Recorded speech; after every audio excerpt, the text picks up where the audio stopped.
like Farrah Fawcett in this hair with the bangs and everything. Hey, hi, it's me, Wilma Fingerdoo, with the Fingerdoo review of the Meet the Queens for Drag Race UK versus the world. Now, I feel weird doing a Meet the Queens for this video because, well, we've met these queens before. But before we get started, I've got a couple of people to thank. The first person that I would like to thank is Teresa Mulhern for the fantastic palette. She sent me this. This is Cash Beauty's Color Trip. Now, Cash Beauty is an Irish makeup company. They're not the first Irish makeup company I've ever worked with because, well, Be Perfect is from Ireland as well. But this is a fabulous company that Teresa has been talking about doing reviews for. And if you want to see any of her reviews, she's great with indie companies. First of all, getting the word out, also being very honest about her reviews. And this is one of the ones she absolutely loves. I got a link to her website up above. I mean, if you have not visited Teresa's website by now, after watching my videos, I don't know what else to say. But seriously, this is a fantastic palette. The thing I like most about it is this bottom row. It's all split cake liners, eyeliners. So you just wet your brush and you put them in. And the fact that there are 2 for each. I mean, we got 2, 4, 6, 8, 10 eyeliners right here in the palette. Plus the colors, fantastic. So this is what I put on my face today. And I just want to thank Teresa for sending me this because I am knee deep in my own makeup moratorium. I'm not buying any more makeup because I've bought enough. I'm broke. I have all the makeup in the world. Now I need to focus on other things with my money. But so thrilled that Teresa sent me that.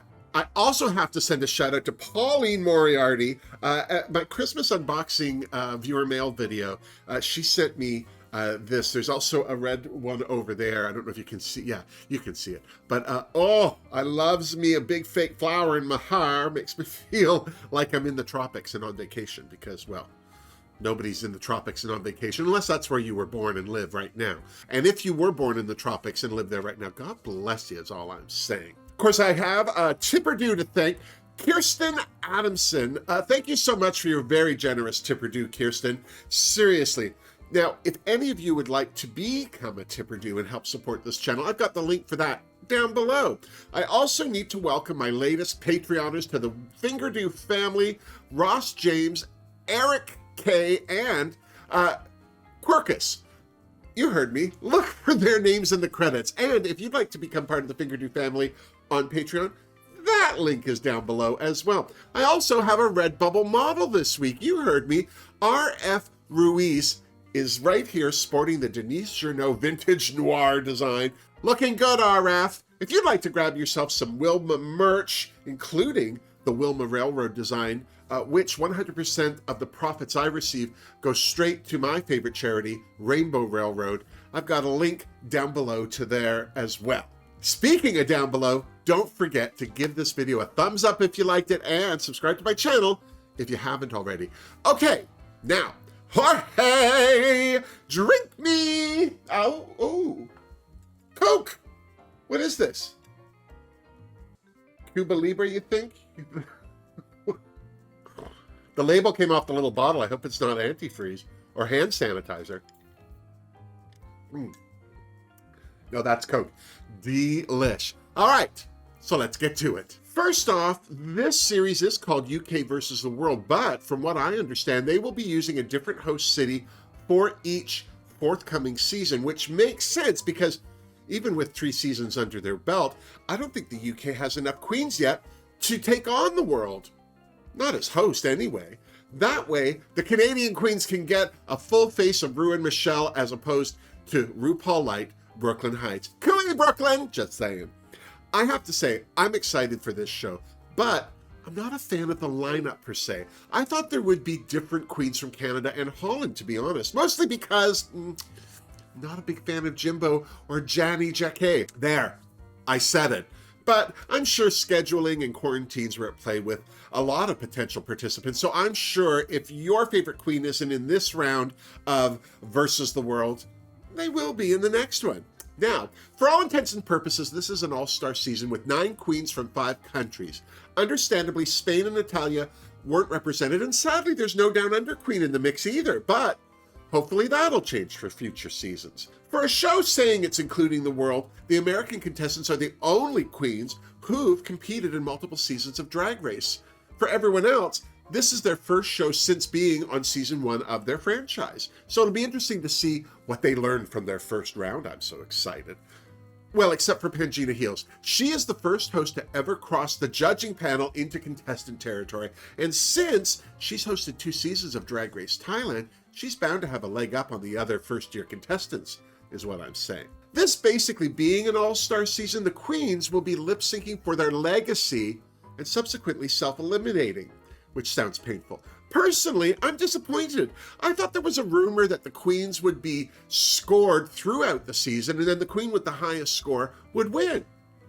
Too bad, because I was looking forward to that. So, because they're self-eliminating, I'm going to predict my top 4 based on how well known and liked the international queens will be in each other's eyes, and not just solely on how well I think they do in a competition. Representing the host country, the United Kingdom, our first queen is Bagga Chips from Drag Race UK Season 1. I like Bagga. I think she'll do well enough in 1 or 2 challenges to send some other queens home, but I don't think the remaining queens will regard her as a big enough threat to send her home. In her Meet the Queens, she said she's got better drag, and I, for one, would hope so. Her outfits on Drag Race Season 1 made Ginny Lemon look like she was wearing couture. I'd like to see Bagga do well, and she's totally capable of being top 4 for sure, but if she does too well, I can see another queen sending her home before the finale. Hell, if I wanted to win, I'd send her home ASAP. Seriously. Next from the UK is Blue Hydrangea, also from Season 1. First off, I'm excited to see Blue back on TV. I really love this queen's debut on Season 1, and I'm looking forward to seeing how she's grown artistically since. That said, I'm going to predict she flies under the radar because the other queens will foolishly not be threatened by her. If she's gained even the slightest bit of confidence in the past 2 years of performing and creating a makeup line, she's bound to give some of these queens a run for their money. Does she have what it takes to win the whole shebang? Possibly. Will she make top 4? Absolutely. Because no one expects anything from the young ones, I'm just saying. Lastly, from the UK, it's Season 1's Cheryl Hole. This queen is lovable, silly, and fearless, and I just love her to bits. She's never at a loss for words and willing to give anything a good old try. Arguably, one of the more seasoned performers due to her ongoing work with Girls Aloud. Does she have what it takes to win the whole Magilla? Absolutely. But I predict she'll get an early elimination for being too much of a threat. Saying. Next up, it's Team USA, and our first queen is Mo Hart, aka Monique Hart. She, of course, was on Season 10 and All Stars 4. Now, I love me some Mo, so, of course, I'd love to see her win, but I wonder how long she'll last if the other queens are doing the eliminating. Mo Hart is a great team player without compromising her own performance. She can sew, she can sing, she doesn't suck at an acting challenge, and she's funny, even when she doesn't mean to be. I feel like even if she doesn't win any challenges, she won't pose enough of a threat to the other queens to be eliminated, so I definitely see her making top 4. It's down to the judges to say if she's worthy of the crown. I certainly wouldn't be sad to see that happen, and neither would she, because she actually said this is her last Drag Race thing ever. I don't believe her. Next, from Team USA, we have Jujubee. There is no other queen I'd like to see win a season of any Drag Race, but to be honest, I don't see it happening. There has never been a queen who's gotten closer to winning Drag Race, but then that's due to the fact that few queens have been on Drag Race as much as Juju. She's appeared on Drag U, Season 2 of Drag Race, as well as All Stars 1 and 5, and most recently, Queen of the Universe, which is the only time she didn't make it to the top 4. Arguably one of Drag Race's most recognizable queens, I fear that Juju may get eliminated by one of the other queens because she poses too big a threat. But if she does make it to top 4, it'll be interesting to see if the judges award her the crown or just take her presence for granted. Again, still, I hope she makes it to the end, and I'd love to see her win because I love me some Juju. Who's with me? Next up for Team Canada, we have Lemon from Season 1. I like Lemon on Canada's Drag Race, so I'm looking forward to seeing more from her on Drag Race UK versus the world. But, to be honest, I fear she'll be an early elimination where the other queens are concerned due to lack of familiarity, unless they do know who she is and don't see her as a threat. Either way, I don't see her making top 4. Our next Canadian queen is Jimbo, also from Season 1. I see Jimbo as being an early elimination as well. She's a big fan fave within the Drag Race community, so I can see the other queens definitely seeing her as a possible threat. I have to admit, I'm surprised that both Lemon and Jimbo are on this lineup. I would have expected both Rita Baga and Scarlett Bobo being part of the show, unless they're both bitter. Next, from Holland, we have Jacquet from Season 1. Now, even though I wasn't a fan of this queen, you cannot deny that she is a fierce competitor, which could make her an easy choice for elimination. But if she can win a challenge or two, she could make it to top 4. We'll just have to see how she does, especially where the other queens are concerned. Finally, and most excitedly, from Thailand, we have Pangina Heels, host of Season 1 and 2 of Drag Race Thailand. I think the other queens could make the mistake of underestimating Pangina, especially if they haven't seen her drag. Personally, I feel that being a host of a Drag Race franchise may give her an upper hand at staying out of harm's way, unless she peaks too early and gives the other queens something to worry about. Unfortunately, it'll all come down to how she does in the challenges.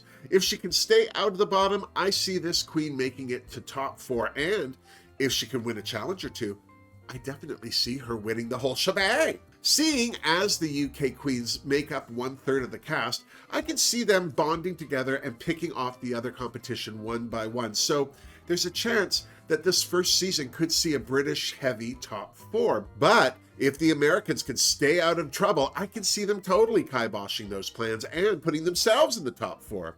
It's really going to all come down to how everyone does in the challenges. So, what do you think? Have you got a favorite? Do you think the UK will give the rest of the cast a run for the money? Or are you like me and expecting Jacquet to showgirls the rest of the cast? Let me know in the comments down below, and while you're down there, dirty, make sure to give this video a thumbs up if you liked it, and subscribe to my channel if you haven't, and please check out the links in the description box to become a tipper-do, join me on Patreon, or get yourself some Wilma merch on my Redbubble store. Until next time, miss me! Seriously, Jorge.